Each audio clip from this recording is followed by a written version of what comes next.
हरे कृष्णा कृष्णा कृष्णा हरे हरे, हरे राम राम राम हरे हरे। हरे कृष्णा। आप सभी भक्तों का हार्दिक स्वागत है आज की श्रीमद् भागवतम की इस कक्षा में। स्वागतम सुस्वागतम। और हम चर्चा कर रहे हैं श्रीमद् भागवत तृतीय स्कंद और अध्याय नंबर 10 पर। तो जल्दी से हम रिकैप करते, कल हमने क्या पढ़ा था। कल हमने पढ़ा था कि भगवान विष्णु से ब्रह्मा जी ने कुछ वर मांगे थे और उनकी बड़ी सुंदर स्तुतियाँ की थी।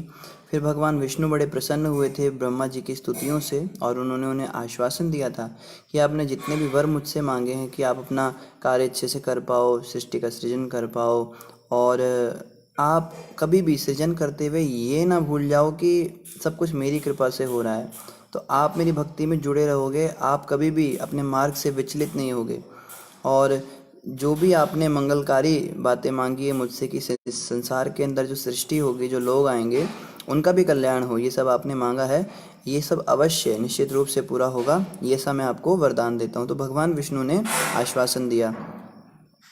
इस प्रकार से फिर आगे ब्रह्मा जी ने बड़ी सुंदर और भी प्रार्थनाएं की थी। फिर भगवान विष्णु ने ब्रह्मा जी को बताया, देखो जब आप कमल नाल के अंदर चले गए थे तब भी मैंने आपको ही मैं ही था जिसने आपको बताया था आपके हृदय में कि आपको तप करना है। फिर जब तप करने के बाद में आपके हृदय में मैं प्रकट हुआ तब आपको सारा ज्ञान हो पाया। ये सब मेरी कृपा से ही हुआ है वास्तव में। और इस प्रकार से भगवान विष्णु ने ब्रह्मा जी को बड़ा कुछ बताया कि एक्चुअली में सारी सृष्टि जो है वो मेरी शक्ति से कार्य कर रही है, सब कुछ मेरे अधीन होता है। और इसी श्रृंखला में आज जो है हम पढ़ेंगे श्रीमद् भागवत स्कंद 3 अध्याय 10 श्लोक संख्या 14 से हम प्रारंभ करेंगे।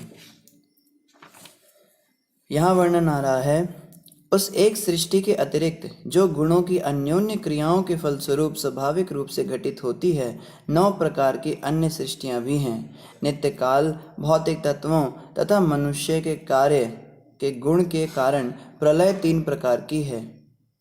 तो पहली बात ये समझनी है कि जो भी हम पढ़ रहे हैं भागवत के अंदर, हमें ये नहीं सोचना चाहिए कि इसको समझ जाएंगे हमको बिल्कुल एग्जैक्टली पता लग जाएगा कि कैसे सृष्टि हुई, कैसे प्रलय होती है, सब कुछ बिल्कुल क्लियर हो जाएगा। ऐसा कभी हो नहीं सकता। ब्रह्मा जी को भी एकदम क्लियर आइडिया नहीं होता कि सृष्टि कैसे चल रही है। भगवान विष्णु ही जानते हैं वास्तव में सारे संसार कैसे चल रहा है, क्या कितना समय सृजन हुआ है, क्या हुआ है। तो हमारी तो बात ही क्या। और साइंटिस्टों की तो आप छोड़ ही दीजिए, वो तो बिल्कुल झूठ ही बोलते हैं, उनको तो कुछ पता ही नहीं है कैसे सृष्टि हुई थी। उनको यही नहीं पता कि ब्रह्मा जी नाभि कमल से निकले थे और वो कमल सारे संसार के अंदर फैला था। वो बस खाली बड़गलाते हैं, सब कुछ ऐसे आ गया, अपने आप आ गया, ये हुआ, बम बिग बैंग फटा। हाँ, वो तो बिल्कुल ही पता नहीं, बिना सिर पैर की बातें करते हैं। तो कम से कम अगर हम अपने शास्त्रों की बात भी करें, कोई भी बड़े से बड़ा कोई ऋषि मुनि भी हो, वो भी ये क्लेम नहीं कर सकता है कि मैं एग्जैक्टली जानता हूँ कि सृष्टि कैसे हुई थी। क्योंकि ब्रह्मा जी जो हैं वो खाली आइडिया दे रहे हैं। एक आइडिया लग जाएगा भागवत को पढ़ने के बाद में कि हाँ भैया कुछ कुछ ऐसा ही हुआ था, एग्जैक्टली नहीं बता सकते। तो यहाँ पे वर्णन आ रहा है कि अभी 14 सृष्टियाँ हुई थी। कल क्या किया था ना, ब्रह्मा जी ने अपने कमल, उनका जो कमल था जिस पे वो बैठे थे, वो सर्वत्र फैल गया था, पूरे के पूरे यूनिवर्स में फैल गया था, ब्रह्मांड में। और उस कमल के अंदर अंदर ही उन्होंने उसको 3 विभागों में बांटा था। 3 विभागों में बांटने के बाद उसी 3 हिस्सों को उन्होंने 14 हिस्सों में बांट दिया था, जिसको 14 लोक कहते हैं या 14 भुवन कहते हैं। और आज यहाँ बताया जा रहा है उन 14 भुवनों के अलावा भी 9 प्रकार की अन्य सृष्टियाँ हैं। 9 प्रकार की अन्य सृष्टियाँ जो हैं, इनके विषय में आगे और विस्तार से बताया जाएगा। इसके अलावा कह रहे नित्य काल, भौतिक तत्व तथा मनुष्य के कार्यों के गुणों के कारण प्रलय भी 3 प्रकार का होता है।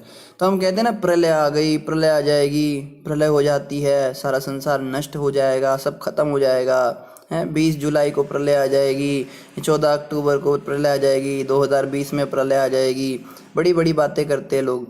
तो प्रलय का मतलब क्या होता है? प्रलय का मतलब होता है सारी सृष्टि जब समाप्त हो जाती है। ये प्रलय भी 3 प्रकार की होती है।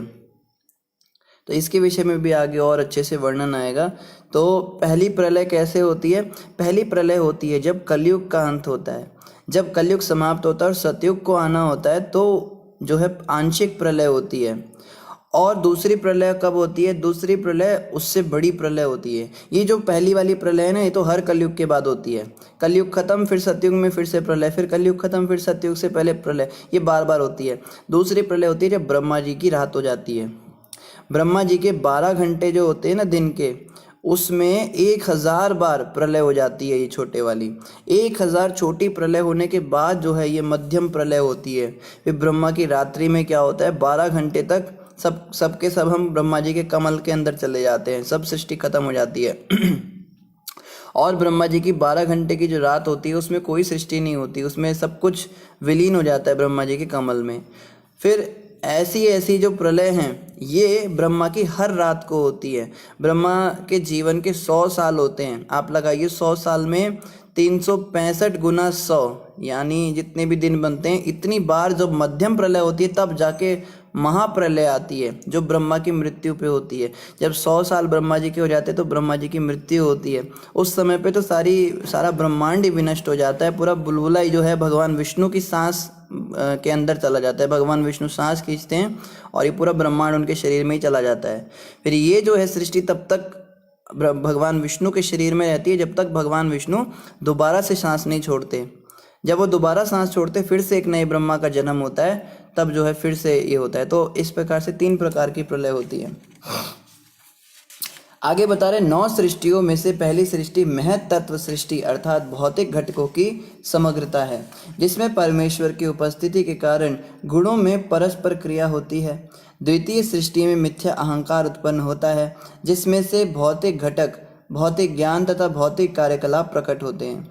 तो हम जो भी कार्यकलाप करते हैं, भौतिक स्तर पे काम करते हैं, अपनी ड्यूटीज़ करते हैं, रिस्पॉन्सिबिलिटीज़ निभाते हैं, ये भी सृष्टियों के कारण है। इस सब को भी बनाया गया था। देखो कुछ भी अपने आप नहीं हो रहा है, मतलब बिल्कुल ही बेसलेस थ्योरीज आजकल जो स्कूलों में पढ़ाई जा रही हैं कि अपने आप सब कुछ हो रहा है, अपने आप सब कुछ हो रहा है। यहाँ पे बताया जा रहा है इवन कार्य करने के लिए प्रेरणा भी पहले ब्रह्मा जी के द्वारा बनाई गई थी। और इससे पहले हमने पहले के श्लोकों में पढ़ा था, विराट पुरुष ने हमारे शरीर को प्रकट किया था। जब विराट पुरुष की आंखें खुली थी तो हम में देखने की शक्ति आई थी। विराट पुरुष के हाथ प्रकट हुए थे तो हम कार्य करने की शक्ति आई थी। और इसके साथ में उसके नियामक देवता भी प्रकट हो रहे थे। आंखों के नियामक देवता सूर्य देव थे, हाथों के नियामक देवता इंद्रदेव थे और पैरों के नियामक देवता विष्णु थे। इस प्रकार से हम देखते थे कि हमारे शरीर के अंदर जो विभिन्न क्रियाएं होंगी उनका भी लेखा जोखा रखा जाएगा। ऐसा नहीं है कि कोई भी व्यक्ति इंडिपेंडेंटली कुछ भी कर सकता है। देखो जैसे एक छोटा सा शहर भी होता है ना, उसमें भी पंचायती सिस्टम होता है। गांव में भी पंचायत होती है, उसके ऊपर फिर म्यूनसिपलिटी होती है, उसके ऊपर फिर दूसरे जो हैं ये तहसीलदार होते हैं, फिर जिला अध्यक्ष होते हैं। इस प्रकार से हम देखते हैं अलग अलग लेवल की सरकारें तो इस छोटे से शहर को चलाने के लिए भी चाहिए। तो इस पूरी सृष्टि को चलाने के लिए, पूरे ब्रह्मांड को चलाने के लिए कोई सरकार नहीं चाहिए। कोई सोच भी कैसे सकता है कि बिना किसी सरकार के ये पूरे ब्रह्मांड चल सकते हैं। और देखो कितने अच्छे से चल रहे हैं। सूर्य एकदम समय पे उगता है, चंद्रमा एकदम समय पे घटता बढ़ता है, समय पे दिन होता है, समय पे रात होती है, समय पर सीजन होते हैं, गर्मी सर्दी, सब कुछ एकदम समय पे होता है। तो कोई तो होगा जो देख रहा है इसको, तभी तो सब कुछ समय पे हो रहा है। ये सारे देवी देवता एक्चुअली कार्य करते हैं। देवी देवताओं को ये सब ड्यूटीज़ दी गई हैं। कोई बरसात करता है, कोई गर्मी करता है, कोई सूर्य देव है, कोई चंद्र देव है। और इन सभी देवताओं को ऑर्डर में रखने के लिए, नियम में रखने के लिए, देखो देवी देवता निश्चित रूप से हमसे तो श्रेष्ठ हैं, लेकिन हैं तो वो भी जीवात्मा, गलती उनसे भी हो जाती है। तो देवी देवताओं के ऊपर भी एक व्यक्ति जो है बैठे हैं, पूरी सरकार बैठी हुई है, पूरी जो है गवर्नमेंट है उनकी। और कहते हैं भगवान विष्णु जो है उनके प्राइम मिनिस्टर हैं। भगवान विष्णु के अध्यक्षता में कार्य होता है और सबके अपने अपने ड्यूटीज़ दिए हुए हैं। और भगवान विष्णु जो है वो भी स्वयं पालनकर्ता के रूप में ड्यूटी में जो है बद्ध हैं। इससे समझ में आता है कि भगवान कृष्ण ही वास्तव में, या भगवान विष्णु ही वास्तव में ये सब का संचालन कर रहे हैं। तो बिना सरकार के कुछ होता नहीं। और यहाँ के श्लोक में बताया जा रहा है कि इवन हम जो कार्य करते हैं, जो हमें भौतिक ज्ञान है या भौतिक कार्यकलाप जो हमारे होते हैं, इनको प्रकट करने के लिए भी ब्रह्मा जी ने सृष्टि की थी। आगे बता रहे हैं इंद्रिय विषयों का सृजन तृतीय सृष्टि है। फिर तृतीय सृष्टि में ब्रह्मा जी ने इंद्रिय विषयों का सृजन किया। इंद्रियों के विषय होते हैं, जैसे आँखों का विषय क्या है, सब्जेक्ट क्या है? आँखों का विषय है रूप। संसार में रूप प्रकट हुआ तो वो आँखों का विषय बनाया गया। फिर जो सुगंध होती है, दुर्गंध होती है, ये प्रकट हुई तो इसको नाक का विषय बनाया गया। वाणी जो है, शब्द है, वो जीभ का विषय बनाया गया। स्पर्श जो है वो हमारी स्पर्श इंद्रियों का विषय बनाया गया। तो और जो ध्वनि होती है ये कानों का विषय बनाया गया। ये सब कुछ शुरुआत में सेट किया जाता है, ये सब कुछ ब्रह्मा जी के द्वारा सेट किया गया। हाँ भैया, साउंड जो है वो कानों से सुनी जाएगी और रूप जो है वो आंखों से देखा जाएगा। ये सारी चीज़ें पहले बनानी पड़ती हैं, ऐसे अपने आप कैसे हो सकता है सब कुछ। तो ब्रह्मा जी ने सारा मैच किया, ब्रह्मा जी ने सब कुछ बड़े ऑर्डर तरीके से जो है ये सब किया। आगे कह रहे चौथी सृष्टि है ज्ञान तथा कार्य क्षमता क्रिया शक्ति का सृजन। तो जो भी हमारे को ज्ञान होता है, छोटा बड़ा, जिसको ज़्यादा ज्ञान है, किसी को कम ज्ञान है, या कार्य करने की क्षमता है, क्रिया शक्ति, कोई भी काम करने की हमारी शक्ति होती है। कोई कहता है ना कि मैं तो जो है ये कर दूंगा, वो कर दूंगा, मुझे तो बड़ा कुछ करना आता है। कोई होता है बेचारा, उसको कुछ भी नहीं करना आता है। तो ये कार्य करने की जो शक्ति होती है, ये भी चौथी सृष्टि है, ये भी ब्रह्मा जी ने बनाई है। तो आगे बता रहे पांचवी सृष्टि सतोगुण की अन्योन्य क्रिया द्वारा बने अधिष्ठाता देवों की है, जिसका सारा समाहार मन है। पांचवी सृष्टि के रूप में क्या होता है, सतोगुण की अन्योन्य क्रिया, यानी सतोगुण में जो कार्य किए जाते हैं वो देवताओं के द्वारा संचालित होते हैं, जिसका सार समाहार मन है। जो विभिन्न देवी देवता स्वर्ग में रहते हैं उनके कार्यकलाप जो हैं ये पांचवी सृष्टि के रूप में बनाए गए। तो देवी देवता कोई भी कार्य सतोगुण में रहकर करते हैं, वो सतोगुणी होते हैं। सतोगुण मतलब अच्छा गुण होता है, बड़े शुद्ध रहते हैं, उनका जलवायु बड़ा शुद्ध है, स्वर्ग का वातावरण बड़ा शुद्ध है, उनके पेट में मल मूत्र नहीं बनता है और वे हमेशा भगवान की भक्ति में लगे रहते हैं। छठी सृष्टि जीव के अज्ञानतापूर्ण अंधकार की है, जिससे स्वामी मूर्ख की तरह कार्य करता है। अब बता रहे हैं जो छठी सृष्टि है, छठी सृष्टि के रूप में क्या बनाया, अज्ञानतापूर्ण अंधकार, ये भी सृष्टि किया गया ब्रह्मा जी के द्वारा। अगर कोई व्यक्ति अज्ञानी होता है या अंधकार में पड़ा हुआ है, उसको ज्ञान नहीं है, उसको लग रहा है कि मैं तो शरीर हूँ, या कोई साइंटिस्ट बन गया, वो कहता है सब संसार जो है ऐसे ही अपने आप चल रहा है, ये जो है ये भौतिक तत्वों को पढ़ेगा, मेंडलीफ की पीरियोडिक टेबल पढ़ेगा, कॉपर एल्यूमिनियम है, ये चीज़ें ऐसे मिलती हैं तो अपने आप कार्बन से ऑक्सीजन मिलता है। ये एक्चुअली में ज्ञान लगता है, बट एक्चुअली में ये सब अज्ञान है। ज्ञान में और अज्ञान में क्या अंतर होता है, हम जो स्कूलों के अंदर पढ़ते हैं हम प्राय उसको ज्ञान कहते हैं, भाई हमें बड़ा ज्ञान हो गया, हमने स्कूल में पढ़ा है, बट एक्चुअली हमें स्कूलों में विद्या नहीं अविद्या पढ़ाई जा रही है। इस बात को समझना है, अविद्या और विद्या में क्या अंतर है। विद्या का मतलब होता है विद्या विनय संपन्न। भगवद गीता में भगवान कहते हैं जिस ज्ञान को ग्रहण करने से हमारे अंदर विनय आता है, हमारे अंदर विनम्रता आती है और हम भगवान को समर्पण करते हैं, भगवान के आगे झुकते हैं, क्योंकि भगवान की सृष्टि में हम रह रहे हैं, उसको ज्ञान कहते हैं, उसको विद्या कहते हैं। ये शास्त्रों को पढ़ने से आती थी पहले ज़माने में। बच्चों को गुरुकुल में जब भेजा जाता था तो वो बच्चे भगवान के विषय में पढ़ते थे और उनको नतमस्तक होते थे, समर्पण करते थे अपने स्वामी को। लेकिन आज जो हमें स्कूलों में पढ़ाया जाता है, उसको पढ़ने के बाद हम नास्तिक हो जाते हैं और विशेष रूप से हम भगवान के प्रति जो है बड़ा विद्रोह करते हैं, बड़े मजाकिया ढंग से हम कहते हैं नर्क किसने देखा, स्वर्ग किसने देखा, हमारा तो जो है नील आर्मस्ट्रॉन्ग चांद तक चला गया था, कल्पना चावला गई थी ऊपर तक, जो है उसको तो भगवान दिखे नहीं। साइंटिस्ट जो हैं कहते हैं हम बड़े बड़े ग्रहों तक चले गए, ऊपर आसमान तक चले गए, हमें तो भगवान कहीं दिखे नहीं। भगवान नाम की चीज़ कुछ नहीं होती, ये सब केमिकल रिएक्शंस से पूरी दुनिया बन रही है, अलग अलग जो हैं एटम्स मॉलिक्यूल्स मिलके, और ये सब बनाते हैं सृष्टि को। इसको अविद्या कहते हैं। जिस ज्ञान के आने से हमारे अंदर अहंकार बढ़ता है और हम भगवान के प्रति और उल्टा द्रोही बन जाते हैं, भगवान से और ईर्ष्या करने लगते हैं, वो जो है उसको अज्ञान कहते हैं, उसको अविद्या कहते हैं। तो हमारे आजकल के स्कूलों की पढ़ाई से जो है ये ही अज्ञान आता है, जो कि यहाँ पे ब्रह्मा जी के द्वारा छठी सृष्टि के रूप में अज्ञानता बनाया गया है। और इसका परिणाम क्या होता है। कोई कहे कि भाई हम कैसे माने, हो सकता है शास्त्रों के अंदर अज्ञान हो, स्कूलों के अंदर सही पढ़ाया जा रहा हो, जैसा कि आजकल के बच्चे क्लेम करते हैं कि आपके शास्त्रों के अंदर जो बातें वो बेसलेस हैं, विष्णु और ब्रह्मा से, कमल से हमने तो देखा नहीं कहीं सृष्टि में कमल और ये सब, हम तो यही मानते बिग बैंग से ही दुनिया बनी है। तो भैया देखो इसका भी लक्षण दे रखा है, जिससे स्वामी मूर्ख की तरह कार्य करता है।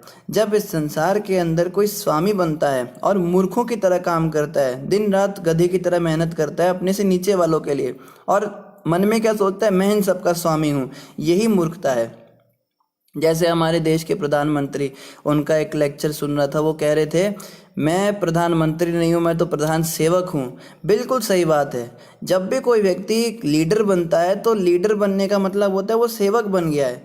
पति सोचता है मैं अपनी पत्नी का भोगता हूँ, मैं अपने बच्चों का भोगता हूँ, मैं अपने परिवार को अपने नियंत्रण में रख के जो है इसका भोग कर रहा हूँ, बट एक्चुअली में पति क्या कर रहा होता है, उनकी सेवा कर रहा होता है। वो पत्नी के लिए दिन रात मेहनत करके नोट लाता है, रात को सारे नोट अपने पत्नी के चरणों में समर्पित करता है, अपने बच्चों के लिए इतनी मेहनत करता है, उनके टेंशन उसको होती है, इनको कहाँ से खिलाऊंगा, कहाँ से लाऊंगा, कैसे इनका पालन होगा, कभी उनकी फीस भरेगा, कभी उनकी ट्यूशन फीस भरेगा, कभी घर के अंदर इनकम टैक्स भरेगा। देखा जाए तो आदमी जो है वो सेवक है, वो मेहनत कर रहा है, मूर्खों की तरह कार्य कर रहा है, लेकिन सोचता क्या है, मैं तो स्वामी हूँ, मेरे अंडर में सब कुछ है। मैं, वो जब घर के अंदर बैठता है सोफे के ऊपर, कोई उससे मिलने आता है तो वो इसी भाव में बैठता है मैं इस घर का मालिक हूँ, बट एक्चुअली में वो उसको टेंशन लगी हुई है उसकी। समझ रहे हैं बात को? ये तो जस्ट एक उदाहरण है, ऐसे आप कितना भी उदाहरण देख लीजिए। चाहे स्कूल के अंदर कोई टीचर है, वो सोचता है मैं ये जो सारे बच्चे मेरे बैठे मैं इनका स्वामी हूँ, मैं इनको अपने हिसाब से चला रहा हूँ, बट एक्चुअली उन बच्चों के हिसाब से उसको चलना पड़ता है।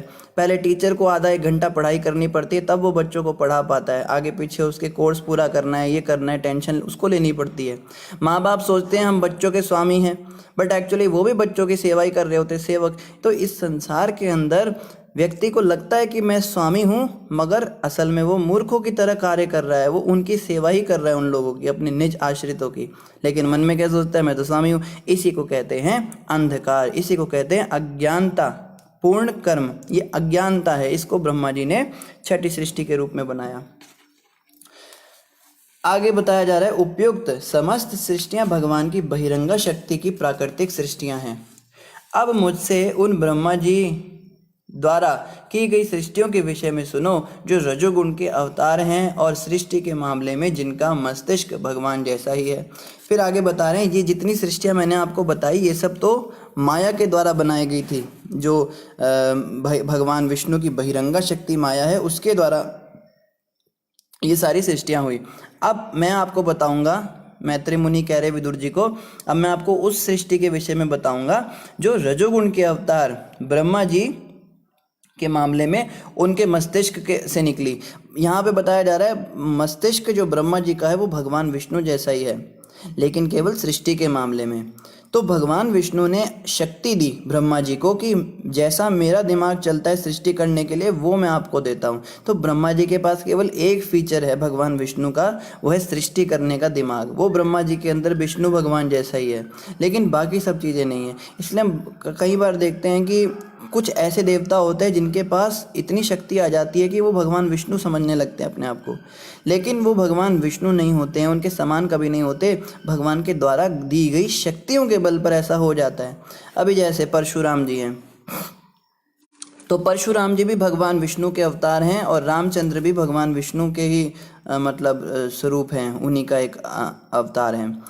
तो परशुराम जी को अहंकार हो गया था और रामचंद्र जी ने जब उस पिनाक धनुष को तोड़ा था, शिव जी का धनुष तोड़ा था, तो परशुराम जो है उनसे लड़ने के लिए आ गए। तो हमारे मन में बचपन में प्रश्न आता था कि ये भी विष्णु के अवतार है और वो भी विष्णु के अवतार है, तो ये दोनों एक दूसरे को पहचान कैसे नहीं पाए, ये दो आपस में व्यक्ति अपने से कैसे लड़ सकता है। तो इसका समाधान अभी प्रभुपाद जी की पुस्तकें पढ़ने के बाद हुआ। देखो प्रभुपाद जी की पुस्तकें अगर नहीं होती ना तो पता नहीं हम कितने अज्ञान में होते। तो वहाँ पे प्रभुपाद जी समझा रहे हैं अवतार भी कई तरह के होते हैं भगवान के। दशावतार जो हैं उनमें भी अलग अलग टाइप्स होते हैं। एक अवतार होता है जिसको कहते हैं जो भगवान मतलब स्वयं ही भगवान आ जाते हैं, खुद ही आ जाते हैं भगवान विष्णु उतर के, जैसे राम है, कृष्ण है, ये स्वयं भगवान के ही स्वरूप हैं, इसमें और उनमें कोई अंतर नहीं। एक होते हैं जिनको कहते हैं शक्तावेश अवतार। शक्तावेश अवतार में क्या होता है, भगवान किसी जीव आत्मा को, किसी सामान्य आत्मा को चूज करते हैं, अपने किसी भक्त को चूज करते हैं और उसको शक्ति डाल देते हैं, उसमें शक्ति का आवेश कर देते हैं, उसको शक्ति आवेश कहते हैं। तो शक्ति का जो आवेश है वो क्यों डालते हैं, कोई विशेष कार्य उनको कराना होता है उस जीवात्मा से। जैसे परशुराम जी जो थे वो एक आत्मा थे, हमारे जैसे ही एक जीवात्मा थे, और उनको भगवान ने चुना था, विष्णु भगवान ने, कि पृथ्वी को तुम्हें क्षत्रिय विहीन करना है। 23 बार पृथ्वी को क्षत्रिय विहीन किया था उन्होंने, सारे पृथ्वी से क्षत्रियों का नामो निशान ही मिटा दिया था, फिर दोबारा खूब सारे क्षत्रियों को फिर से मिटा दिया था, 23 बार उन्होंने किया, क्योंकि क्षत्रिय जो थे वो ब्राह्मणों पे जुल्म ढा रहे थे और बहुत मतलब नेम संयम से बाहर निकल गए थे। तो उस समय बड़ी ज़रूरत थी कि उनका विनाश करके उनको बताया जाए कि आप जो हैं, आप कंट्रोलर नहीं हैं, आपके ऊपर अभी भी भगवान की शक्ति कार्य कर रही है। तो उनको चुन लिया, उनको शक्ति का आवेश भगवान ने डाल दिया, तो वो परशुराम बन गए। अब उनके अंदर केवल एक फीचर भगवान विष्णु के समान आ गया, वो है संहार करने की शक्ति। तो एक शक्ति जब भगवान विष्णु किसी पे कृपा पूर्वक डालते हैं अपना कुछ कार्य कराने के लिए, तो उसे शक्ति आवेश अवतार कहते हैं। लेकिन ये जो रामचंद्र जी हैं, ये शक्ति आवेश अवतार नहीं थे, ये स्वयं भगवान विष्णु हैं। अब परशुराम जी तो जीवात्मा ही थे ना, जैसे भी थे भगवान विष्णु के समान ही उनको माना जाता है, जब उनके अंदर शक्ति का आवेश भी होता है, लेकिन वो रामचंद्र जी को पहचान नहीं पाए, इसलिए वो इस गर्व में आ गए कि मैं तो स्वयं भगवान का अवतार हूँ और तुम कौन होते हो जिसने शिव जी का धनुष तोड़ा। तब जो है भगवान रामचंद्र जी ने, अगर आप रामचरितमानस को ध्यान से पढ़ें, वहाँ पे वर्णन आता है कि रामचंद्र जी ने परशुराम से उनकी सारी शक्तियाँ छीन ली थी, बाद में जो शक्ति का आवेश करा था वो वापस ले ली थी और वो फिर से सामान्य जीवात्मा बन गए थे। तब परशुराम जी लास्ट में झुके, उनके आगे बोला, कम से कम मुझे इतनी शक्ति दे दीजिए कि मैं अपने घर तो वापस जा सकूं, मेरे अंदर यही शक्ति नहीं रही, मुझे वहाँ उस लोक में जाना है और वहाँ तक जाने के लिए योगिक शक्तियाँ चाहिए होती है, पैदल चल के तो मैं जा नहीं सकता वहाँ पे। तो रामचंद्र जी ने कहा वहाँ मैं आपको भेज देता हूँ, उसके बाद आपकी सारी शक्तियाँ खत्म हो जाएंगी। तो इस प्रकार से ब्रह्मा जी को भगवान विष्णु शक्ति का संचार कर रहे हैं क्रिएशन करने के लिए। तो ब्रह्मा जी को भी एक प्रकार से शक्त्यावेश अवतार कहा जाएगा, वो भी भगवान के अवतार माने जाएंगे। लेकिन इस बात को नहीं भूलना है कि वो भगवान नहीं है, वो एक सामान्य जीवात्मा है जिन पर कृपा भगवान विष्णु ने की, उनको चुना है। जैसे गुरु महाराज कहते हैं प्रभुपाद जी भी शक्त्यावेश अवतार थे, क्योंकि भगवान कृष्ण ने स्वयं प्रभुपाद जी को शक्ति भेजी थी, शक्ति का संचार करके भेजा था कि आप जो है पृथ्वी पर हरि नाम का प्रचार कर पाएंगे। नहीं तो देखो ना, गौ मांस भक्षियों का प्याज लहसुन तक छुड़वा दिया प्रभुपाद जी ने। ये कोई सामान्य व्यक्ति कर सकता है क्या? जो ये लोग गर्लफ्रेंड बॉयफ्रेंड करने वाले थे, इनको सन्यासी ब्रह्मचारी बना दिया। भारत के अंदर हम सोच भी नहीं सकते ये सब करने का, और प्रभुपाद जी उन विदेशियों को ये सब बनाकर आ गए। और एक आप सोचो ना, 11 साल के अंदर अंदर 108 मंदिर खोल दिए, हजारों 10,000 20,000 जो है अपने फॉलोअर्स बना दिए, हरे कृष्णा मूवमेंट को ऐसे फैला दिया एकदम बम ब्लास्ट की तरह। प्रभुपाद जी कोई सामान्य व्यक्ति नहीं थे, वो भी भगवान के द्वारा भेजे गए थे इस विशेष कार्य के लिए। तो ये शक्त्यावेश अवतार जो हैं, ये बेशक इन्हें अवतार कहा जाता है, मगर ये सामान्य जीवात्मा होते हैं। और जब इनका कार्य पूरा हो जाता है तो फिर भगवान विष्णु वापस अपनी शक्ति को खींच लेते हैं कि आपका काम हो गया, थैंक यू वेरी मच। तो इस तरह से जो है ब्रह्मा जी का भी यही स्थान है। आगे कह रहे सातवीं सृष्टि। सातवीं सृष्टि अचर प्राणियों की है, जो 6 प्रकार के हैं। फल रहे फूल, अचर का मतलब होता है जो चल नहीं सकते, है ना। चल और अचर होते हैं ना, चर कहते हैं ना चराचर जगत में। तो चर मतलब जो चल सकते हैं, अचर मतलब जो चल नहीं सकते। तो सातवीं सृष्टि के रूप में इन अचर प्राणियों को बनाया ब्रह्मा जी ने। इसमें 6 प्रकार के होते हैं। देखो कितना अच्छा, ये एनिमल किंगडम और फ्लोरा फौना जो साइंटिस्ट पढ़ाते हैं, ये उस हिसाब से पढ़ाते हैं जिनको ये ढूंढ पाए। अमेज़ॉन के जंगलों में जितनी योनियाँ, जितनी प्रजातियाँ ये लोग अभी तक ढूंढ पाए हैं, केवल उसके बारे में हमें पढ़ा सकते हैं। लेकिन जो इनको पता नहीं है, जैसे स्वेदज होते हैं, जो पसीने से बनने वाले जीवात्मा कीटाणु होते हैं, उनके विषय में आज से 20-30 साल पहले इन्हें पता ही नहीं था कि कीटाणु नाम की भी कोई चीज़ होती है। या उसके पहले इनको पता ही नहीं था कि पत्थर के अंदर भी कोई कीड़ा रहता है, कोई धरती के अंदर भी अलग अलग जीवात्माएं रहती हैं, वहाँ पे भी अलग अलग योनियाँ होती हैं। तो ये जो तरीका इनका है, ये ठीक नहीं माना जाएगा, क्योंकि इस तरीके में क्या होता है, जो आपको पता है उसके बारे में तो आप बता दोगे, लेकिन जिसके बारे में आपको पता ही नहीं है उसको कैसे बता पाओगे। लेकिन यहाँ पे है जो भागवत का तरीका है, हम भागवत के द्वारा समझ रहे हैं इन सब चीज़ों को। इसका फ़ायदा ये है कि जिसने बनाया है वही बता रहा है कैसे कैसे बनाया है, क्या क्या बनाया है ना। तो जो हम देख भी नहीं सकते, बनाने वाले को तो सब पता होता है ना, उसको तो सब पता है कि उसने तो सब देखा ही है, तो उसके द्वारा हम सुनते हैं। इसको कहते हैं डिसेंडिंग प्रोसेस। और जो ये जो आजकल का जो मॉडर्न साइंटिस्ट तरीका है, ये है असेंडिंग प्रोसेस। असेंडिंग मतलब नीचे से हम खोज करते करते ऊपर जाते हैं, और डिसेंडिंग मतलब ऊपर जिस व्यक्ति ने सारा संसार बनाया है हम सीधा उससे सुन लेते हैं भाई क्या संसार है, कैसा है। तो फिर हमें हमारा समय बचता है, हमें बेकार की खोज और ये सब नहीं करना पड़ता, तर्क करके या कैमरे लेके और घूम रहे हैं 20-20 साल तक जंगलों के अंदर ही घूम रहे हैं और निकाल रहे हैं योनियाँ, ये प्रजाति मिली, ये प्रजाति मिली। यहाँ पे पहले ही बता दिया, क्या बताया, 6 प्रकार के होते हैं अचर जीव। कौन कौन से? एक तो होते फूल रहित फल वाले वृक्ष, कुछ ऐसे वृक्ष होते हैं जिनमें फूल नहीं होते, केवल फल होते हैं। दूसरे, फल पकने तक जीवित रहने वाले पेड़ पौधे।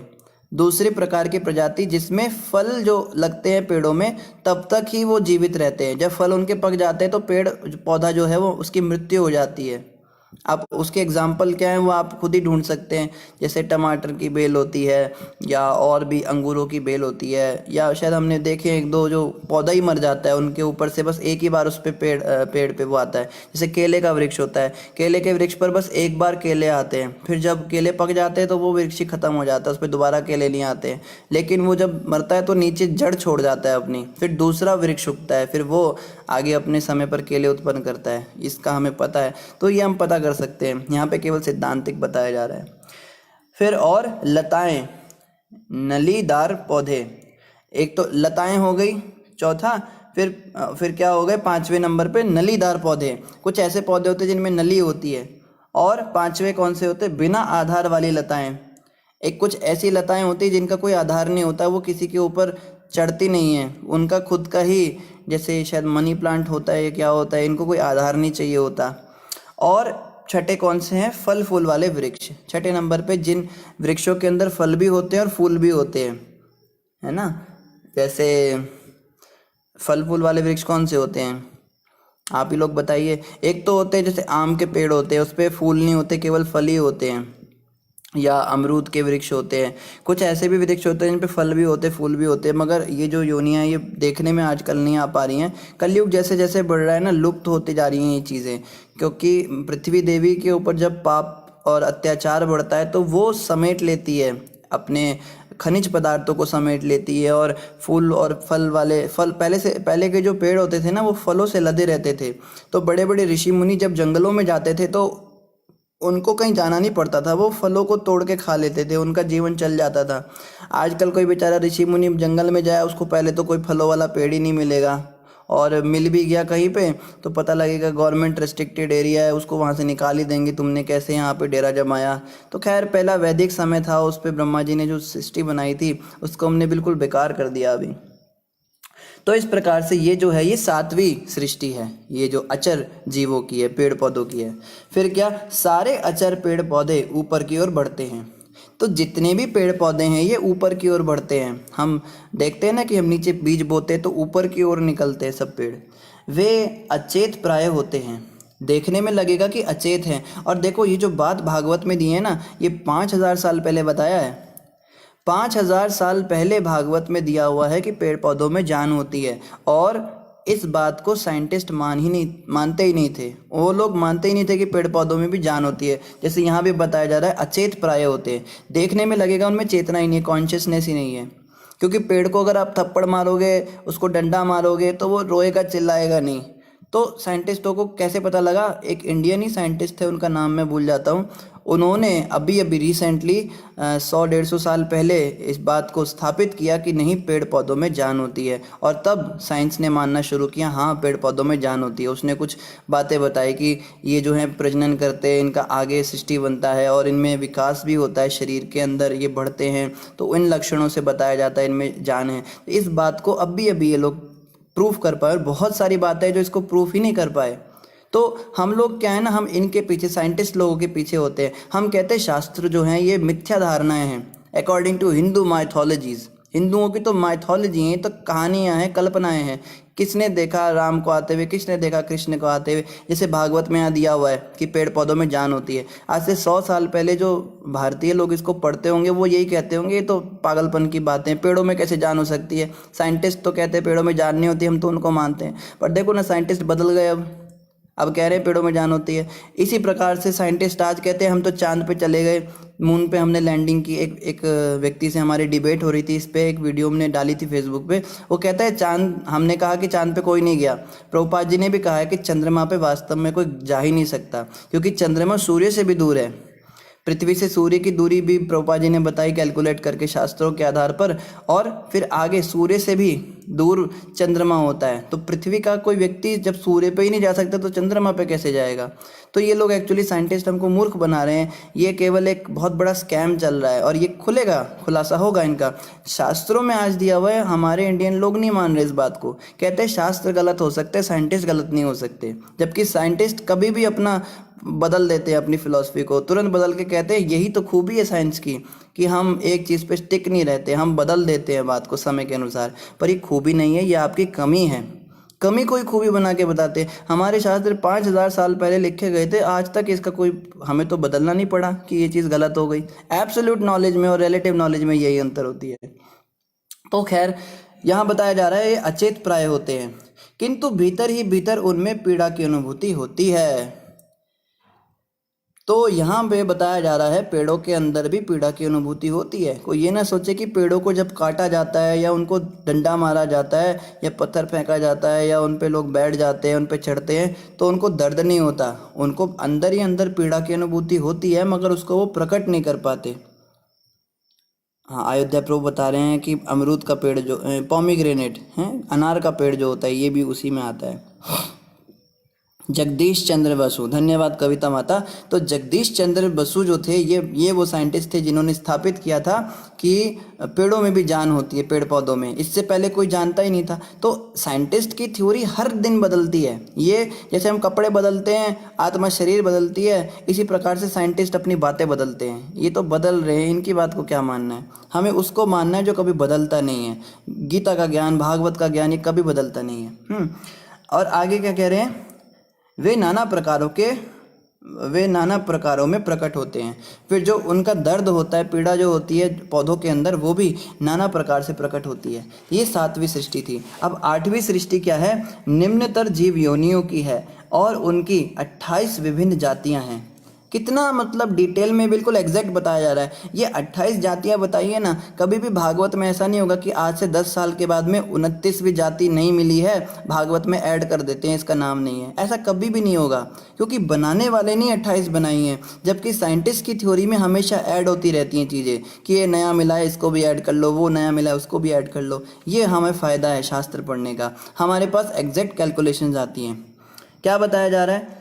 निम्नतर जो जीव योनियां होती हैं वो 28 प्रकार की होती हैं। वे सभी अत्यधिक मूर्ख तथा अज्ञानी होती हैं। ये तो मूर्ख और अज्ञानी होते हैं, इनको तो दिमाग तो होता नहीं है। जैसे ये होते हैं पंखियां होती हैं, जिसको वो भी कहते हैं जो कीड़े होते हैं छोटे छोटे, ये अग्नि की ओर आकर्षित होते हैं और इनको इतना भी ज्ञान नहीं है कि अग्नि की ओर जाएंगे तो जल के मर जाएंगे। इसलिए हम देखते हैं जब हम आग जलाते हैं तो उसके आगे पीछे बहुत सारे कीड़े मरे हुए मिलते हैं हमें सुबह। तो इन कीड़ों को इतना भी दिमाग नहीं होता कि इस अग्नि की ओर हम जाएंगे तो हम मर जाएंगे। तो ये मूर्ख ही तो हुए। और इसी की तुलना मनुष्यों से भी दी जाती है। मनुष्य भी इसी कीड़े की तरह ही होते हैं, जो भक्त नहीं होते भगवान के, जो भक्ति नहीं करते, जो केवल साइंस को मानते हैं, विज्ञान के ज़माने में चलते हैं, मॉडर्न होके घूमते हैं। ये उन ही इंद्रिय विषयों में लिप्त होते हैं जो इंद्रिय विषय इनको खोखला कर देते हैं। शराब पीने से क्या होता है बताइए? शराब पीने से लीवर ख़राब होता है, फेफड़े ख़राब होते हैं, या धूम्रपान करने से ये फेफड़े ख़राब हो जाते हैं और कैंसर हो जाता है। आजकल तो डब्बी के ऊपर भी छापते हैं, वो बनाते भी हैं, उसका फ़ोटो बना के भेजते हैं। आदमी देख रहा है कि बिच्छू बना हुआ है, जहर है इसमें, और मुंह के ऊपर ऐसा कैंसर का फ़ोटो बना रखा है, देखने के बावजूद भी खा रहा है। ऐसे व्यक्ति को क्या कहा जाएगा बताइए? मूर्ख ही तो कहा जाएगा, अत्यधिक मूर्ख कहा जाएगा और अज्ञानी भी कहा जाएगा। देख रहा है मैं मर जाऊंगा इसको खाने से, इसको पीने के बाद, शराब को पीने के बाद दुनिया में देख रहा है लोग जो हैं बीमार पड़े हैं, हॉस्पिटलों में मर रहे हैं, या अगर मर भी नहीं रहे हैं तो कितना मतलब नुकसान हो रहा है, पारिवारिक झगड़े हो रहे हैं, पत्नी को पीट रहा है, बच्चों से परेशान है। ये शराब पीने के बाद में इतना जो है गंद मचा हुआ है पूरे संसार में, तो भी उसको पी रहा है, तो भी गुटखा खा रहा है, तो भी धूम्रपान कर रहा है। ये उसी कीड़े की तरह है। जो कीड़ा देख रहा है कि बाकी कीड़े अग्नि की ओर जाके मर रहे हैं, फिर भी अग्नि की ओर जा रहा है, और उसका कीड़े का क्या होगा बताइए? वो कहेगा कि मैं नहीं मरूंगा, वो भी मरेगा। इसी तरह ये मनुष्य भी जो है अपना वो कर लेता है, अपना जो है नुकसान कर कर बैठता है। या कोई व्यक्ति अलग अलग बुरी आदतों का शिकार होता है। इन बुरी आदतों को करने वालों को देख रहा है वो कि जो इसमें फंसे हुए हैं पहले से, वो सब दुखी हैं, परेशान हैं, फिर भी उन आदतों में जाता है और उसका भी वही हाल होता है। तो यहाँ बताया जा रहा है ये मनुष्यों के करने के कार्य नहीं हैं। ये सब काम तो कीड़े मकोड़ों के होते हैं, क्योंकि उनको ऐसा बनाया गया है। तो मनुष्य के भी बारे में आगे बताया जाएगा कि मनुष्य के क्या कर्म है, किस प्रकार से वो मनुष्य बनता है। बहरहाल यहाँ पे बताया जा रहा है कि जो 28 प्रकार के ये निम्नतर जीव योनियाँ होती हैं, ये अत्यधिक मूर्ख तथा अज्ञानी होती हैं। वे गंध से अपनी इच्छित वस्तुएं जान पाती हैं। तो इनको जो चाहिए ही सूंघ के पता करते हैं। नाक से इनकी देखो वो बताई जा रही है, इनके सारे लक्षण बताए जा रहे हैं। ये जो योनियाँ हैं, ये नाक से सूंघ के पता करते हैं इनके खाने पीने का सामान कहाँ है। जैसे कुत्ते को कुछ आप डालते हो तो पहले सूंघता है उसको, फिर खाता है। या कोई भी पशु है वो सूंघता है पहले, सूअर जो है वो सूंघ के पता लगाता है। किंतु हृदय में कुछ भी स्मरण रखने में अशक्य होती हैं। इनको याद नहीं रहता कुछ भी, ये भूल जाते हैं। जैसे जो निम्नतर योनियाँ होती हैं, जैसे कुत्ते बिल्ली होते हैं, शायद इनकी बात नहीं हो रही यहाँ पे, क्योंकि कुत्ते बिल्लियों को याद रहता है। बिल्ली एक बार रास्ता देख लेती है किसी घर का तो रोज़ वहाँ पे आती है दूध पीने के लिए। या सांप को अगर आप दूध पिलाओ तो डेली आता है पीने के लिए। कुत्ते भी ऐसे ही होते हैं, उसको रोटी डालो तो उसको याद रहता है इस घर में रोटी मिलती है। पर यहाँ पे उन जीव योनि के बारे में बता रहे जिनको कुछ स्मरण नहीं रहता। तो ये 28 प्रकार के उसमें आते हैं। हे शुद्धतम विदुर, निम्नतर पशुओं में गायें, अच्छा देखो अब बता रहे हैं कौन कौन से आते हैं। गाय को भी हम एक बार जैसे जाते कभी गौशाला में, तो हम हाथ में ऐसे गुड़ लेते हैं, गुड़ लेके गाय के मुंह में लगाते तो वो सीधा नहीं खाती, वो पहले सूंघ के पता करती है। आपको पता है गाय प्याज लहसुन नहीं खाती है। आप गाय को खिलाने भी जाओगे तो नहीं खाएगी, क्योंकि गाय सतोगुणी जानवरों में आती है, सतोगुणी प्रजाति में आती है। वो तमोगुणी चीज़ें खाती ही नहीं है, रजोगुणी चीज़ें भी नहीं खाती है। तो इसमें जो है गाय आती है, बकरी आती है, भैंस, काला बारहसिंगा, शूकर, नील गाय, हिरन, मेंढा तथा ऊंट, ये सब 2 खुरों वाले हैं। इन सब के 2 खुर होते हैं। तो ये इनकी पहचान है। फिर आगे घोड़ा, खच्चर, गधा, गौर, शरभ भैंसा तथा चंवरी गाय, इन सबों में केवल 1 खुर होता है। तो इनके 1 खुर होते हैं, इनके 2 खुर नहीं होते हैं। हमने देखा गाय जो होती है ना, गाय के मुंह में देखा था एक बार, गाय का मुंह खोल के उसमें उसके मुंह में ना एक ही जगह पे दांत होते हैं। हमारे तो मुंह में 2 दांत होते हैं ना, ऊपर और नीचे जबड़े होते हैं 2। उसके जबड़े खाली शायद ऊपर ही होते हैं, नीचे उसके जबड़े ही नहीं होते गाय के। तो ऐसे जो है इसके विषय में शायद ये बोल रहे हैं। आगे कहते हैं, अब मुझसे उन पशुओं के बारे में सुनो जिनके 5 नाखून होते हैं। अब बताएंगे 5 नाखूनों वाले पशु कौन से हैं। कुत्ता, सियार, बाघ, लोमड़ी, बिल्ली, खरगोश, सजारू, स्याही, सिंह, बंदर, हाथी, कछुआ, मगर, गोसांप, गोह इत्यादि के पंजों में 5 नाखून होते हैं। तो जो पहले हमने घोड़ा, खच्चर ये सब सुने थे, इनके 5 नाखून नहीं होते हैं, इनके केवल 1 खुर होता है। आप देखो ना, इनके पैर में खुर होते हैं, नखून नहीं होते, उंगलियां नहीं होती है गाय के और इन सब के।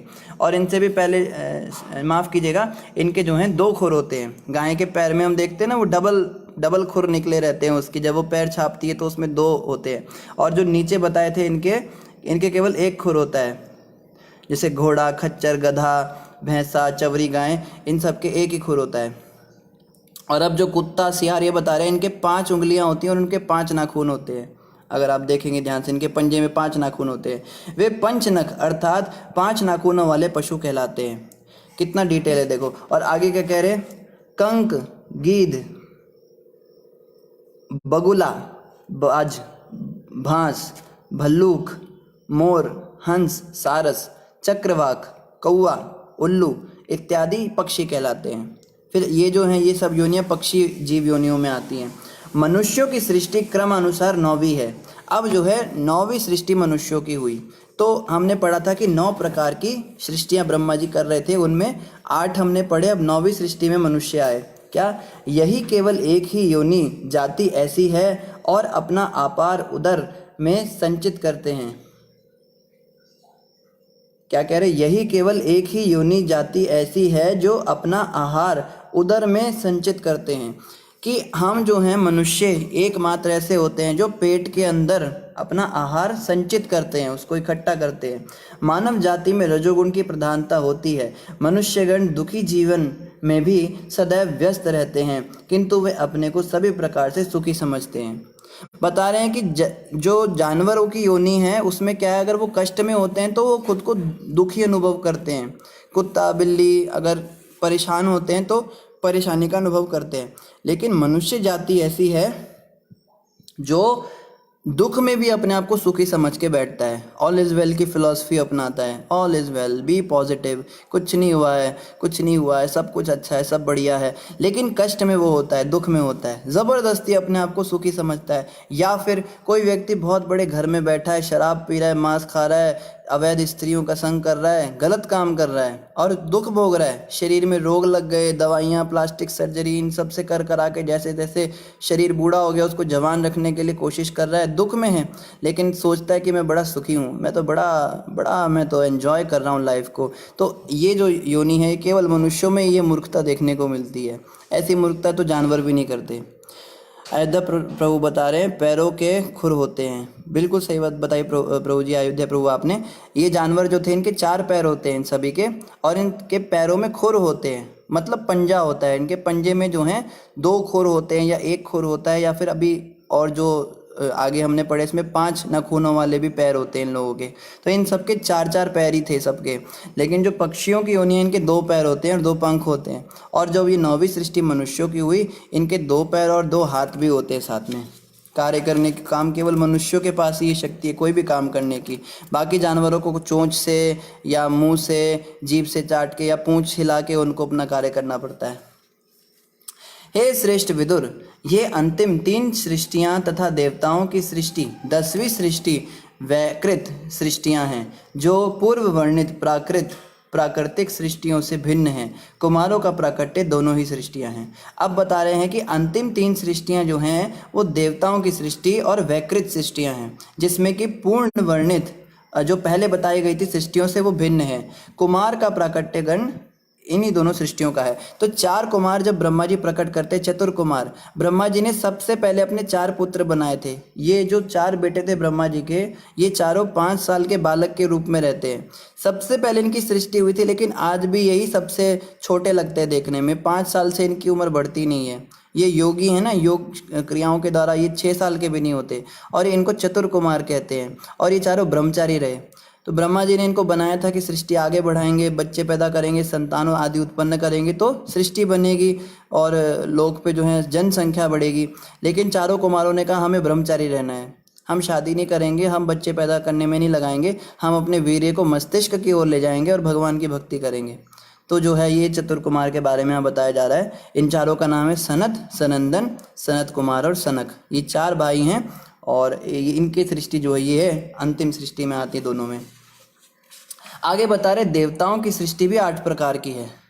तो देवता भी 8 तरह के होते हैं। हम तो बस खाली मानते हैं ना कि जैसे हम क्रिश्चियन स्कूल में पढ़े हुए हैं, मैं अपनी बात करता हूँ, तो उसमें बताया जाता था हेल होता है, हेवन होता है और ये होता है, ये दुनिया होती है।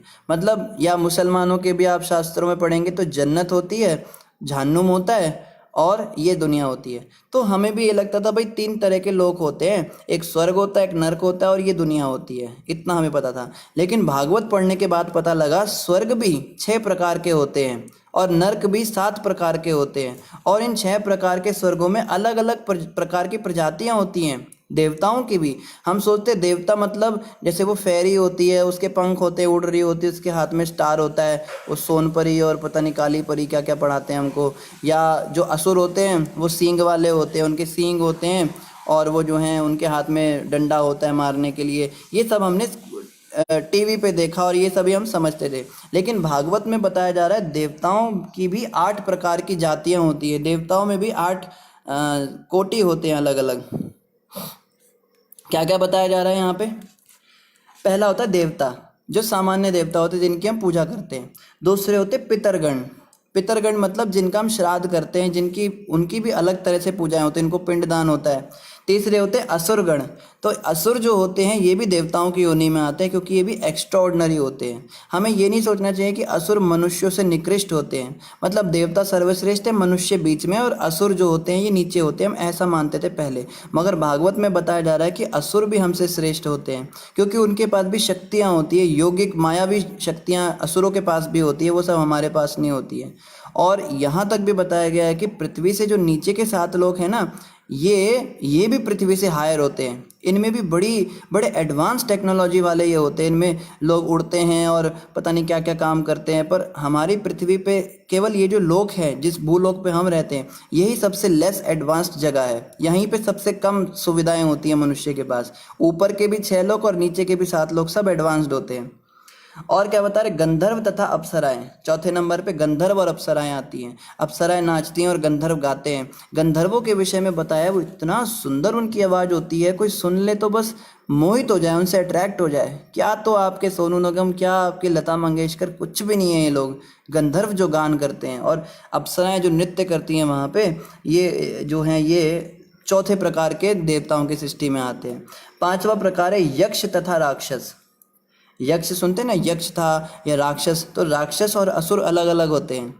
हमें तो बस ये पता है जिसके सींग होते हैं वही होता है, लेकिन यहाँ बताया जा रहा है असुर अलग होते हैं और राक्षस अलग होते हैं और यक्ष अलग होते हैं। फिर छठे नंबर पे आते हैं सिद्ध, चारण तथा विद्याधर, ये भी अलग योनि है। फिर सातवें नंबर पर भूत, प्रेत तथा पिशाच। तो भूत प्रेत जो होते हैं ये भी हमसे श्रेष्ठ होते हैं, क्योंकि भूत प्रेतों के पास भी शक्ति होती है, ये सब कुछ जानते हैं। कई लोग भूतों प्रेतों का प्रयोग भी करते हैं, जैसे तांत्रिक होते हैं, बाबा जो होते हैं ना, तांत्रिक बाबा, इनके पास हम जाते हैं कि बाबा जी हमारा ये काम नहीं बन रहा, तो वो किसी भूत प्रेत की सिद्धि कर लेते हैं। तो वो भूतों को, जिनों को लगा देते हैं, हाँ भाई तुम जो है उसको मार के आ जाओ, तो भूत जो है वो पड़ोसी को मार देता है। तो इस प्रकार से देखते हैं भूतों के पास भी शक्ति होती है, हालांकि इनका दुरुपयोग ज़्यादा होता है, पर शास्त्रों में ये भी बताया हुआ है कि भूत प्रेत का प्रयोग करके हम लोगों का फ़ायदा कर सकते हैं, भला कर सकते हैं। तो जो तांत्रिक शास्त्र हैं, शास्त्र भी कई तरह के होते हैं, इनमें जो तांत्रिक शास्त्र होते हैं इसमें ये सब बताया जाता है कि भूतों प्रेतों का कैसे आप प्रयोग करके मानवता का कल्याण कर सकते हो। जैसे हम एक कहानी भी सुनते हैं कि एक व्यक्ति एक बार एक गुरु जी के पास गया, उसने कहा मुझे भूत की सिद्धि करनी है। तो उस तांत्रिक बाबा ने कहा भैया भूत की सिद्धि करके क्या करेगा, भूत जो होते हैं बड़े वो होते हैं, बड़े मतलब रिस्की होता है, बड़ा भूतों के साथ मजाक नहीं होता है। उसने कहा मुझे भूत की सिद्धि करनी ही करनी है, मेरे को बड़े काम होते हैं, मैं थक जाता हूँ, मुझे अपने काम उससे करवाने हैं। तो बाबा ने कहा ठीक है, तो ये मंत्र जब तेरी सिद्धि हो जाएगी। तो वो गया, उसने करा, वो सब उसने क्रिया करी जो उसको बताया गया, भूत की सिद्धि हो गई। अब वो बाबा ने कहा याद रखना, ये जो भूत है ये इसको खाली मत छोड़ना, अगर तुम इससे काम लेते रहोगे तो ये काम करता रहेगा, तुम इसको खाली छोड़ोगे तो तुम्हें खाने आ जाएगा। तो वो मनुष्य क्या करता था, वो कहता था मेरे पास इतने काम हैं, मैं इसको कभी खाली छोड़ूंगा ही नहीं। भूत प्रकट हो गया, उसने कहा बताइए हुक्म मेरे आका, क्या काम है। तो उसने कहा मेरे घर में जो बर्तन पड़े हैं वो मांझ के आ जाओ जरा। भूत के पास इतनी शक्ति होती है, मनुष्य की तरह थोड़ा ना वो बर्तन रगड़ेगा, उसको क्या पता था, वो फटाफट सब चकाचक करके आके 2 मिनट के अंदर। कहता है और काम बताओ, कहता है सफाई करके आओ, उसने सारे झाड़ू पोछे लगा दिए 1 मिनट के अंदर। अब वो आदमी घबरा गया, अब वो भूत कहता है मैं तेरे को खा जाऊंगा, अगर तूने मुझे काम नहीं दिया तो मैं तेरे को खा जाऊंगा। वो कहता है, फिर क्या किया उसने, कहा पूरे शहर के अंदर जितने पेड़ हैं उसके जितने पत्ते सब चमका कर आ जाओ, सब साफ करके आओ। वो तो भूत था, उसके लिए वो भी कोई बड़ी बात नहीं थी। उसने बाकी भूतों को बुला लिया अपने, और सारे शहर के पत्ते चमकाकर और 5-7 मिनट के अंदर ही वापस आ गया। कहता है अब और काम बताओ। अब ये आदमी डर गया, अब वो कहता है तेरे को मैं खा जाऊंगा अगर काम नहीं बताया। तो खैर उस कथा में तो कुछ और बताया गया था। सैद्धांतिक रूप से हम ये समझ सकते हैं भूत प्रेत जो हैं बड़े खतरनाक होते हैं और इनके पास शक्तियाँ भी होती हैं, पिशाच जो होते हैं ये। फिर बाद में ऐसा हुआ था कि वो व्यक्ति भाग के तांत्रिक बाबा के पास गया और उसको बोला कि ये तो मेरे पीछे ही पड़ गया। तो उसने कहा मैंने तुझे पहले ही कहा था भूत प्रेत के साथ मजाक नहीं होता है, इनकी सिद्धि मत कर। कहता है आप मुझे तरीका बताओ। फिर उस बाबा ने क्या कहा कि उसको बोलो 108 गांठ वाला बांस का डंडा ढूंढ के लाए कहीं से। तो भूत को बोला 108 गांठों वाला कोई बांस का डंडा ढूंढ के लाओ तुम जंगल से। तो वो तो भूत था, वो फटाफट लेकर आ गया उसको। कहता है ये लो। कहता है अब इसको गाड़ो। उसके गुरु ने उसको, उस तांत्रिक बाबा ने उसको बताया था कैसे बचना है इससे। तो उस भूत ने गाड़ दिया ज़मीन में। कहता है इसके ऊपर चढ़ो। फिर कहता है ऊपर चढ़ गया वो भूत, कहता है अब नीचे उतरो, फिर वो नीचे उतर गया, फिर कहता है ऊपर चढ़ो, फिर ऊपर चढ़ गया नीचे, कहता है जब तक मैं तुम्हें दूसरा काम नहीं बताऊंगा तब तक तुम्हें ऊपर नीचे चढ़ते उतरते रहना है। अब भूत तो बेचारा फंस गया उसकी बात में, क्योंकि काम ही देना था, अब वो ऊपर नीचे कर रहा है, ये मस्त अपना सो गया। फिर इसको जब कोई काम पड़ता था तो भूत को बोलता था वो काम करके आओ, फिर जब वो काम हो जाता था फिर कहता था अब जाओ बांस के ऊपर ऊपर नीचे करो। तो इस कथा से तो खैर हमें यही सिखाया जाता है कि मन जो है ना ये भी भूत की तरह ही है। मन को अगर कुछ काम में उलझा के रखोगे तो उलझा रहेगा। जैसे ही आप खाली नहीं बैठे कि उल्टी सीधी बातें इसने सोचनी और आपका पतन करा देना, कोई ना कोई गलत हरकत हमसे करा देनी, तो खाली नहीं बैठना चाहिए। और 108 गांठों वाला बांस क्या है, ये हमारी माला है। जो हमारी जप माला होती है ना, इसमें 108 मन के होते हैं। तो मन जो होता है, मन को बोलना चाहिए चल तू बेटा 108 मन के गिन, हरे कृष्णा कृष्णा कृष्णा हरे हरे, हरे राम राम राम हरे हरे। जैसे आप सभी भक्त भी महामंत्र बार बार लिख के भेज रहे हैं, तो इसको खाली लिखना नहीं है, इसको जपना भी है। माला पे एक एक मन के को 108 पहले आगे ऐसे घुमाते हैं ना, फिर घुमा के माला को फिर पीछे ले जाते हैं, ऐसे ऊपर नीचे। मन रूपी भूत को इस काम में लगा दो। जब कुछ काम हो, मन से कुछ काम करना हो, सोचना हो कुछ, तो अपना काम करो।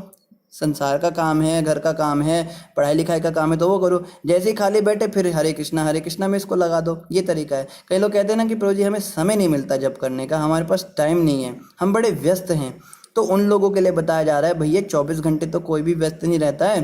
24 घंटे तो हमारे देश के प्रधानमंत्री भी व्यस्त नहीं रहते, उनसे ज़्यादा काम तो आपको नहीं होगा। तो जब काम करना है उस समय काम करो, जब खाली बैठो तो जब करो, अपना मन को उधर घुमाते रहो। नहीं तो ये भूत है भैया, खा जाएगा। मन जो गंदे गंदे विचार लाएगा, कुछ उल्टी सीधी इच्छाएं प्रकट करेगा, उनको क्रियाओं को करने के बाद फिर सिर पकड़ के बैठ जाओगे ये क्या हो गया मुझसे। तो बेस्ट यही तरीका। खैर यहाँ पे बात ये चल रही थी, भूत और प्रेत और पिशाच जो होते हैं इनमें भी बड़ी शक्तियाँ होती हैं। और 8वीं सृष्टि होती है जो देवताओं की, वो है किन्नर। जो किन्नर होते हैं ये देवताओं की श्रेणी में आते हैं। जो देवलोक में किन्नर होते हैं उनकी बात हो रही है, इस संसार वाले किन्नरों की नहीं हो रही है। हालांकि जो इस संसार में भी किन्नर होते हैं उन्हें भी हम भगवान के समान ही मानते हैं, उनकी भी बड़ी रिस्पेक्ट करते हैं। इसीलिए कहा जाता है किन्नरों की जो वो होती है, उनका जो आशीर्वाद होता है वो फलता है। और किन्नर अगर किसी को श्राप दे देता है तो उसको बहुत श्राप लगता है। पर ये पहले ज़माने की बातें थी, जब वास्तव में किन्नर धार्मिक होते थे और धर्म से जुड़े होते थे। आजकल के किन्नर जो हैं ये अपना विकास करने की बातें कर रहे हैं, भौतिक चेतना पर आ गए, तो अब जो है ये बातें इतनी प्रैक्टिकल नहीं रह गई। आजकल किन्नर जॉब भी करते हैं, हमने सुना, बड़ा आजकल समय बदल रहा है। पर ये उस ज़माने की बात है जब उनको माना जाता था भगवान के समान। लेकिन देवलोक पे भी किन्नर होते हैं, जो ऊपर के स्वर्ग लोक होते हैं उनमें भी ये पाए जाते हैं, और ये देवता होते हैं, इनके पास शक्तियाँ होती हैं। ये क्या है, अति मानवीय प्राणी हैं। किन्नर जो हैं अति मानवीय प्राणी, देवलोक के गायक इत्यादि, ये सब जो हैं ये सब ब्रह्मांड की सृष्टा ब्रह्मा द्वारा उत्पन्न है। तो ब्रह्मा जी ने ये सब देवताओं की उत्पत्ति भी की थी। अमित सिंह जी कह रहे हैं प्रभु जी ने लिखे तो क्या ना लिखें तो क्या लिखें, हरे कृष्णा तो हमारी जबान पर रहना चाहिए ना। हम लोग आपको हरे कृष्णा लिखकर भेजते हैं, क्या करें जब भी करते हैं। धन्यवाद अमित जी। हमारे कहने का ये मतलब नहीं था कि आप लोग हरे कृष्णा लिखना बंद कर दीजिए। आप हमारी बात को गलत समझ गए। आपके चरणों में हमारा बारंबार प्रणाम है। आप बड़े महान हैं, आप सभी भक्त जो महामंत्र लिख रहे हैं। पर हमारे कहने का अर्थ है हमें इसका जप भी करना है। कई लोग जो होते हैं ना वो बहुत अच्छे भक्त होते हैं, लेकिन वो जो हैं सबको बोलते ज़रूर हैं तुम भी जप करो, सबको सिखाते हैं, ऐसा करते हैं, मगर खुद जप नहीं कर पाते हैं, ऐसा देखने में आता है प्राय। तो उनके लिए हम कह रहे थे, आपके लिए नहीं, आप तो भक्त हैं, आप तो वैष्णव हैं, आप तो जप करते ही होंगे। आप सभी जितने सुन रहे हैं, आप सभी से प्रार्थना है आप जप अवश्य कीजिए। महामंत्र का जप करने से हमारा कल्याण है। अगर हम जप नहीं करते ना भगवान का, तो फिर मनुष्य जीवन में हमारा आना ही बेकार है, क्योंकि जानवर तो जप कर नहीं सकते, और हम भी जप नहीं करेंगे तो जानवरों में और हम में क्या अंतर है, क्या बताइए। कौन सा ऐसा काम है जो जानवर नहीं कर सकता और हम कर सकते हैं? वही खाना, सोना, इंद्रियों का तर्पण करना, अपनी रक्षा करना, ये कामों में हम फंसे रहते हैं। जप बड़ा आवश्यक है। कृपया करके आप सभी जप कीजिए। और आप में से जो सुबह हमारे साथ जप करना चाहते हैं तो ग्रुप में आप ऐड हो सकते हैं। व्हाट्सएप ग्रुप का लिंक अभी वैकुंठ प्रभु भेज देंगे, यहाँ पर कमेंट पर आपको लिंक मिल जाएगा, उसको आप क्लिक करेंगे तो उससे आप ग्रुप में ऐड हो जाएंगे। मॉर्निंग में 5 बजे से लेकर 7 बजे तक सभी भक्त मिलके जो हैं ऑनलाइन जपा करते हैं। अब ज़माना काफ़ी एडवांस हो गया, अभी ऑनलाइन जपा होता है, सभी बैठ के जप करते हैं, 2 घंटा अपना 16 माला पूरी कर लेते हैं। आप में से जो लोग ज्वाइन करना चाहते हैं साथ में सामूहिक जप में, तो वो उस ग्रुप में आप ऐड हो जाइए, हम बता देंगे कैसे उसको करना है। वैकुंठ प्रभु आप लिंक डाल दीजिए। ममता माता कह रही है, हे पुरुषोत्तम नाथ, सामर्थ्य नहीं, शक्ति नहीं, शरण लीजिए। बिल्कुल सही कहा माता, हम में तो कोई सामर्थ्य नहीं, कोई शक्ति नहीं है, लेकिन भगवान की कृपा से ही हमारी नैया पार लग जाएगी। आगे क्या कह रहे हैं, आगे बता रहे हैं, अब मैं मनुओं के वंशजों का वर्णन करूंगा। सृष्टा ब्रह्मा, जो कि भगवान के रजोगुणी अवतार हैं, भगवान की शक्ति के बल से प्रत्येक कल्प में अचूक इच्छाओं सहित विश्व प्रपंच की सृष्टि करते हैं। फिर अंत में क्या, मनुओं के वंशजों का वर्णन करूंगा, मनु राजा के बारे में बताऊंगा, और कैसे मनु के आगे वंशज हुए, क्या क्या उनके बच्चे हुए, कितने उनके वंश चले, किस प्रकार से आगे उन्होंने सृष्टि की, इस विषय में मैं बताऊंगा। लेकिन कल हैं मैत्रेय मुनि क्या कह रहे हैं, इसी के साथ हमारा अध्याय 10 समाप्त हुआ। अब अध्याय 11 हम कल से पढ़ेंगे, इसका नाम है परमाणु से काल की गणना। तो कल हम काल की गणना करेंगे, समय का क्या, अभी तो घड़ियां लग गई ना, घड़ियों से हम काल की गणना करते हैं। कई बार हम सोचते थे जिस ज़माने में घड़ी नहीं होती थी उस समय पे लोग कैसे टाइम का पता लगाते थे, कितना बजा है, 2 बज गए, 4 बज गए, 2-4 तो होते ही नहीं थे, वो प्रहर के हिसाब से समझते थे, सूर्य की गति को देख के समझ जाते थे इतना समय हो गया। और ऐसा नहीं है, बिल्कुल एग्जैक्ट मुहूर्त, एग्जैक्ट टाइम उनको पता लग जाता था, ग्रहण का ये मुहूर्त है। तो कैसे वो लोग पता लगाते थे, इस विषय में हम कल पढ़ेंगे, काल की गणना कैसे शास्त्रों के द्वारा होती है। तो आप सभी भक्तों का बहुत बहुत धन्यवाद। किसी का कोई प्रश्न हो तो कमेंट पर डाल सकते हैं, और अभी गुरु महाराज के भी लेक्चर का लिंक अयोध्या प्रभु डाल देंगे, आप सब कृपया करके उसको भी अवश्य सुनिए, उसी को सुनने से हमारा भी उद्धार है। और वैकुंठ प्रभु लिंक डाल देंगे ग्रुप का, उस पर भी आप ज्वाइन कर सकते हैं। और इसी के साथ आप सभी भक्तों का बहुत बहुत धन्यवाद। हरे कृष्णा। ग्रंथराज श्रीमद् भागवत महापुराण की जय, श्रीला प्रभुपाद की जय, गौर भक्त वृंद की जय।